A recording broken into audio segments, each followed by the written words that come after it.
پاکستان بچاؤ مارچ ٹرانسمیشن میں ہمیں جوائن کیا ہے ضلع لاہور تحریک لبیک پاکستان کے امیر سید نذیر اسحاق شاہ صاحب نے. ان کو ویلکم کرتے ہیں. السلام علیکم. وعلیکم السلام ورحمۃ اللہ وبرکاتہ. کیسے ہیں محترم؟ الحمدللہ. اچھا محترم، پاکستان بچاؤ مارچ کے حوالے سے ضلع لاہور کی کیسی تیاری ہے؟ اعوذ باللہ من الشیطان الرجیم. بسم اللہ الرحمن الرحیم. الحمدللہ ضلع لاہور 22 مئی کے لانگ مارچ کے حوالے سے بھرپور استقبالیہ. اس میں ہمارا ابتدائی پہلے مرحلے میں تشہیری مہم ہے، آگاہی مہم ہے، جس میں ہم عوام الناس کو بتا رہے ہیں کہ اس لانگ مارچ کا مقصد کیا ہے.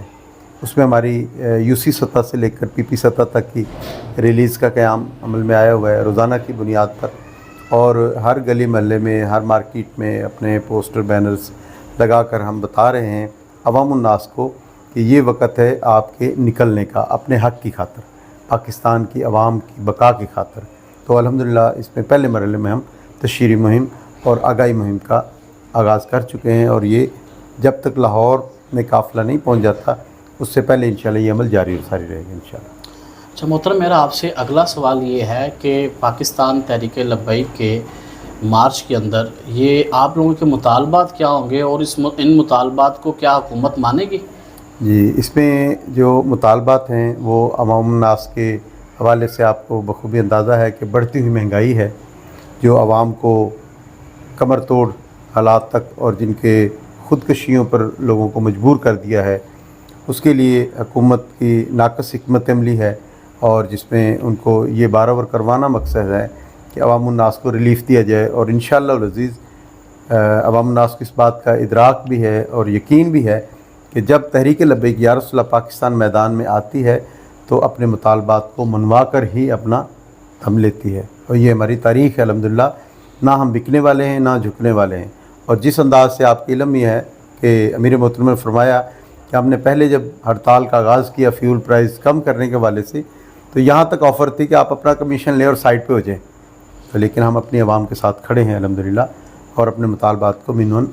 اس پر عمل درآمد کروائیں گے انشاءاللہ. جس طرح کہ آپ کو پتہ ہے کہ الیکشنز بھی قریب ہیں، تو کیا پاکستان بچاؤ مارچ کا یہ آپ لوگوں کا جو ہے مطالبات کرنا اور اس قسم کے لانگ مارچ کرنا، کیا یہ حکومت اور اسٹیبلشمنٹ پہ پریشر کا ذریعہ بنے گا؟ بنیادی طور پر عوام جن کو جس دور میں بھی منتخب کیا ہے نا، اب عوام ان سے بدظن ہو چکی ہے. اس میں چاہے ہمارے اداروں کی طرف سے جس حکمت عملی کے تحت بھی کوئی سلیکشن سے آیا ہو، چاہے الیکشن کے ذریعے آیا ہو، ان تمام حالات اور سارے معاملات کو دیکھتے ہوئے عوام جو ہے اب اس معاملات پہ بالیقین، اور اب آپ اس کا بالکل واضح طور پہ اندازہ بھی لگا سکتے ہیں کہ ادارے یا اسٹیبلشمنٹ یا حکمران وہ آپس میں جس انداز سے لڑائی لڑ رہے ہیں، وہ بھی اس بات کا منہ بولتا ثبوت ہے کہ انہوں نے عوام پاکستان کو کبھی اہمیت دی ہی نہیں. تو اس پر دباؤ نہیں، ان کو بارآور کروانا مقصد ہے کہ جس دور میں بھی جس نے پاکستان اور عوام کے ساتھ ظلم اور زیادتیاں کی، چاہے وہ حکومت کا دور ہو، چاہے مارشاء اللہ کا دور ہو، چاہے اداروں میں بیٹھنے والے کرسیوں پر اعلیٰ اقتدار میں بیٹھ کر حکمت عملی بنانے والوں کا، ترتیب دینے والوں کا دور ہو، ان سے غلطیاں ہوئی ضرور ہیں. یہ عوام اب بالکل سمجھ چکی ہے اس حالات اور معاملات کو. دباؤ ڈالنا مقصد نہیں ہے، آگاہی دینا مقصد ہے. عوام الناس کو آگاہی دینا مقصد ہے، اور ان ذمہ داران کو پیغام دینا مقصد ہے کہ اپنا قبلہ درست کریں اور پاکستان اور عوام کے لیے سوچا جائے.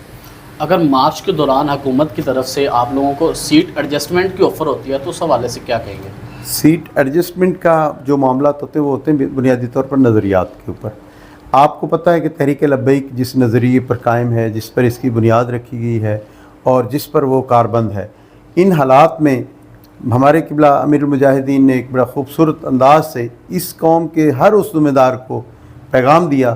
کہ آپ حضور علیہ الصلوۃ والسلام کی عزت اور حرمت پر پہرا دیں، آگے بڑھیں، ہم آپ کے پیچھے چلنے کے لیے تیار ہیں. تو لہٰذا الحمدللہ تحریک لبیک یا رسول اللہ پاکستان کا جو اپنا مشن اور جو مقصد ہے، اس کے ساتھ، اس کے نظریے کے ساتھ جو آ کر کھڑا ہوگا، آپ ایڈجسٹمنٹ کی بات کرتے ہیں، جو آ کر کھڑا ہوگا ہم سے تقاضا کرے گا، ہم اس کو ویلکم کریں گے جو نظریہ تحریک لبیک پاکستان کے ساتھ ہوگا. تو یہ واضح ہے جو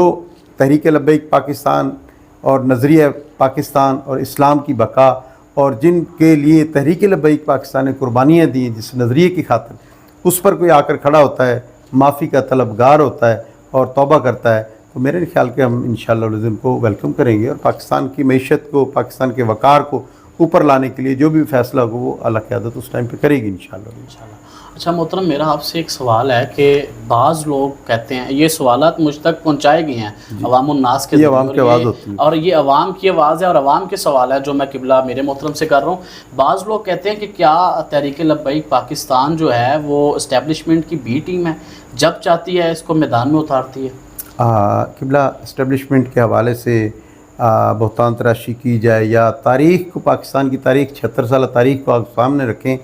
تو جس نے بھی اقتدار میں آیا ہے وہ کسی نہ کسی کے بازو کا، کندھے کا استعمال کر کے آیا ہے، اور پاکستان میں جس انداز سے تحریک لبیک یا رسول اللہ پاکستان نے قربانیاں دی ہیں، جانوں کے نذرانے پیش کیے ہیں، فورس شیڈول بھگتے ہیں، پرچے، ایف آئی آر، جیلیں، صوبتیں، تکلیفیں، جو کسی کی بی ٹیم ہوتی ہے نا جی، وہ اس کو تیار کر کے لایا جاتا ہے، اس کے ساتھ اتنے ظلم اور زیادتیاں نہیں ہوتی۔ استقامت کا پہاڑ تحریک لبیک یا رسول اللہ پاکستان اور قبلہ ہمارے امیر المجاہدین جنہوں نے تحریک لبیک پاکستان کی داغ بل رکھی، اس حوالے سے ان کا عملی کردار واضح، تحریک کے ہر فرد کا، کارکن سے لے کر ذمہ داران تک کا، کہ کسی جگہ پہ کسی موقع پہ کمپرومائز کا نہ کرنا، جانوں کا نذرانہ پیش کر دینا، قربانیاں دینا، اپنے موقف پر ڈٹ کے اپنے موقف کا پرچار کرنا، یہ واضح منہ بولتا ثبوت ہے۔ جو کسی کی بی ٹیم ہوتی ہے یا جس کو تیار کیا جاتا ہے، ان کے ساتھ اس طرح نہیں کیا جاتا، ان کو نوازا جاتا ہے، ان کے ساتھ ڈیل کی جاتی ہے، اور جس انداز سے سیاسی تاریخ اٹھا کر دیکھ لیں پاکستان کی، کہ جس دور میں بھی جب جس نے ڈیل کی ہے یا گیو اینڈ ٹیک کے معاملات جو کیے ہیں، اس میں واضح طور پہ ان کو نوازا جاتا ہے ہر لحاظ سے۔ تو تحریک لبیک پاکستان اپنے موقف پر، اپنے نظریے پر ڈٹ کر کھڑی ہے۔ مارچ کے حوالے سے آپ سے آخری سوال کر کے اجازت چاہوں گا کہ جب پاکستان بچاؤ مارچ ضلع لاہور کے قریب آئے گا تو اس کا پہلا پڑاؤ کہاں ہوگا؟ ضلع کی طرف سے اس کے لیے کیا انتظامات کیے گے، کھانے پینے کے حوالے سے، رہائش کے حوالے سے؟ جی الحمدللہ، ضلع لاہور کی جو سیاسی باڈی اور تنظیمی سٹرکچر ہے اس میں 30 پی پیز ہیں، اور اس وقت نئی حلقہ بندیوں کے حساب سے 402 یونین کونسلز ہیں، 20 کنٹونمنٹ کی وارڈز ہیں، اور ضلع لاہور کی باڈی ہے۔ اور یہی تنظیمی سیٹ اپ پھر ہم انتظامی امور کے حوالے سے جب دیکھتے ہیں تو ہمارا جو پہلا پڑاؤ ہے وہ مانگا منڈی میں ہوگا، اور مانگا منڈی میں انشاءاللہ العزیز ہم پہلے مرحلے میں استقبال اور ان کے انتظام اور انصرام اور پڑاؤ کا جتنا بھی معاملات ہیں وہ مانگا منڈی میں ہوگا۔ صبح کے ناشتے کے بعد پھر وہاں سے آغاز ہوگا، اور قبلہ امیر المجاہدین کے در اقدس پر اگلا پڑاؤ ہوگا۔ اس کے درمیان میں جتنے بھی استقبالی ہمارے کیمپس ہیں اور جو مقامات ہیں وہ الحمدللہ ہم اپنے قافلے کا بھرپور استقبال کریں گے۔ یہ ایک ترتیب ہے، اور اسی حساب سے سٹے کے بعد 1 دن کا سٹے ہو یا 2 دن کا سٹے ہو، جو بھی اعلیٰ قیادت فیصلہ کرے گی، اس کے بعد انشاءاللہ پھر اسلام آباد کے لیے آگے روانگی ہو۔ میں آپ سے ایک اضافی سوال کرنا چاہوں گا، آپ نے ناشتے کا بات کیا تو مجھے یہ بتائیے کارکنوں کے لیے ناشتے کا کیا اہتمام کیا جا رہا ہے؟ جی دیکھیں، یہ جو جذبات اور محبت کا رنگ ہے، اس میں چوائس جو ہے نا جی وہ نہیں ہوتی، اس میں دیکھا جاتا ہے کہ ہم جس مشن کے ساتھ وابستہ ہیں اس میں برکات کتنی ہیں۔ کوئی ایک خاص چیز اس میں آپ ناشتے کو اگر لاہور کی نسبت سے دیکھیں تو نان چنے بھی چلتے ہیں،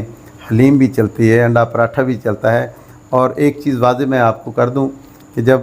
اس کے دین کی سربلندی کے لیے اور اس کے عوام کی بھلائی کے لیے بندہ نکلتا ہے نا، تو انواع اور اقسام جتنی ہوتی ہیں ان کی جو برکات اور جو نوازشیں ہوتی ہیں وہ حساب میں نہیں آتی، اور ہم نے اپنی آنکھوں سے دیکھا ہے کہ تحریک لبیک جب بھی بے سر و سمانی کے عالم میں بھی میدان عمل میں نکلی ہے تو خالی ہاتھ جاتے تھے اور جناب جھولیاں بھر کر لاتے تھے، جس کی مثال میں ایسے دوں گا کہ ہمارے وہ مجاہد جو وزیر آباد کے لیے نکلے، صرف اس کی پاکٹ میں 10 روپے تھے،